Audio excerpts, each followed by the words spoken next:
আসসালামু আলাইকুম everyone, welcome back to my channel Tahmina's kitchen. আজকে আমি আপনাদের সাথে আমার বোনের হাতের স্পেশাল মোরগ পোলাও রেসিপিটি শেয়ার করব। তো এর জন্য চুলায় একটি প্যান বসিয়ে দিয়ে দিচ্ছি পর্যাপ্ত পরিমাণে তেল আর পেঁয়াজ কুচি। পেঁয়াজটা গোল্ডেন ব্রাউন কালার হয়ে আসলে দিয়ে দিচ্ছি আস্ত কিছু মশলা।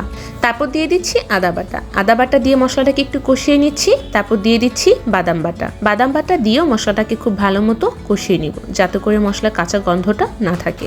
এখন 1 কাপ পরিমাণ লিকুইড দুধকে অল্প অল্প পরিমাণে দিয়ে খুব ভালো মতো কষিয়ে নিচ্ছি। একেবারে সম্পূর্ণ দুধটা দেওয়া যাবে না, অল্প অল্প করে দুধটা দেবেন আর ভালো মতো কষিয়ে নেবেন।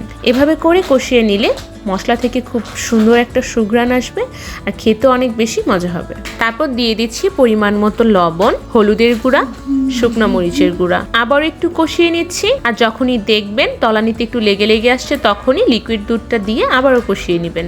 যে কোনো ধরনের খাবার রান্নার ক্ষেত্রে মশলাটাকে খুব ভালো মতো কষিয়ে রান্না করলে খাবারের টেস্ট বহুগুণ বেড়ে যায়। কষাতে কষাতে যখন মশলার গা থেকে তেলটা সম্পূর্ণ ছেড়ে দিবে, তখন মুরগির মাংসগুলো দিয়ে দিচ্ছি। আমি এখানে একটা মুরগিকে 4 পিস করে কেটে নিয়েছি। আপনারা চাইলে ছোট করেও কেটে নিতে পারেন, কিংবা একদম আস্ত মুরগিতেও রান্না করে নিতে পারেন। তো এখন মুরগির মাংসের সাথে মশলাটাকে খুব ভালো মতো মিশিয়ে নিচ্ছি। তারপর দিয়ে দিচ্ছি আস্ত কিছু কাঁচামরিচ।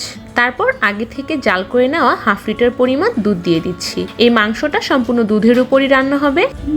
দুধ দিয়ে একটু নেড়েচেড়ে মিশিয়ে ঢেকে রেখে দিচ্ছি। এখন অন্যদিকে পোলাওটা রান্না করার জন্য পোলাওর চালটাকে খুব ভালো মতো ধুয়ে একটা চালনিতে ঝরা দিয়ে দিচ্ছি। তো পোলাওটাকে একবারে বসিয়ে দিচ্ছি। তো দিয়ে দিচ্ছি পোলার চাল, পেঁয়াজ, দারচিনি, এলাচ, তেজপাতা, তেল, পরিমাণ মতো লবণ। এখন সবকিছুকে খুব ভালো মতো মিশিয়ে পরিমাণ মতো পানি দিয়ে চুলায় বসিয়ে দিব। তারপর ঢেকে কিছু সময় দম দিয়ে নিচ্ছি। আর ওইদিকে মাংসটা অনেকটা হয়ে গেছে, দিয়ে দিচ্ছি ঘি আর 1 কাপ পরিমাণ ঘন করে জাল করে রাখা লিকুইড দুধ। দুধটা দিলে অনেক বেশি টেস্ট হয়, আপনারাও চেষ্টা করবেন দুধটা দেওয়ার। আর পোলাওটা অনেকটা হয়ে গেছে। এখন এখানে দিয়ে দিচ্ছি মটরশুঁটি আর কাঁচামরিচ। নামানোর আগে পোলাওর মধ্যে দিয়ে দিচ্ছি ঘি। ঘি দিলে এর টেস্ট অনেক বেশি ভালো আসে। তো পোলাও আর মাংসটা হয়ে গেছে। তো এখন পোলাও আর মাংসটাকে খুব সুন্দর মতো মিলিয়ে নেওয়ার পালা। তো পোলাওয়ের হাঁড়ি থেকে কিছুটা পোলাও কমিয়ে নিচ্ছি। তারপর উপর থেকে রান্না করে নেওয়া মাংসটাকে দিয়ে দিচ্ছি। মাংসের উপরে আবারও রাইস দিয়ে দিচ্ছি। রাইসের উপরে আবারও মাংস দিয়ে দিচ্ছি। এভাবে করে মোরগ পোলাওয়ের 3টা লেয়ার দিয়ে চুলায় বসিয়ে দমে দিয়ে দিব। সুন্দর একটা কালার আসার জন্য অল্প পরিমাণে জর্দা কালার ব্যবহার করছি, তবে আপনারা চাইলে এটা স্কিপও করতে পারেন।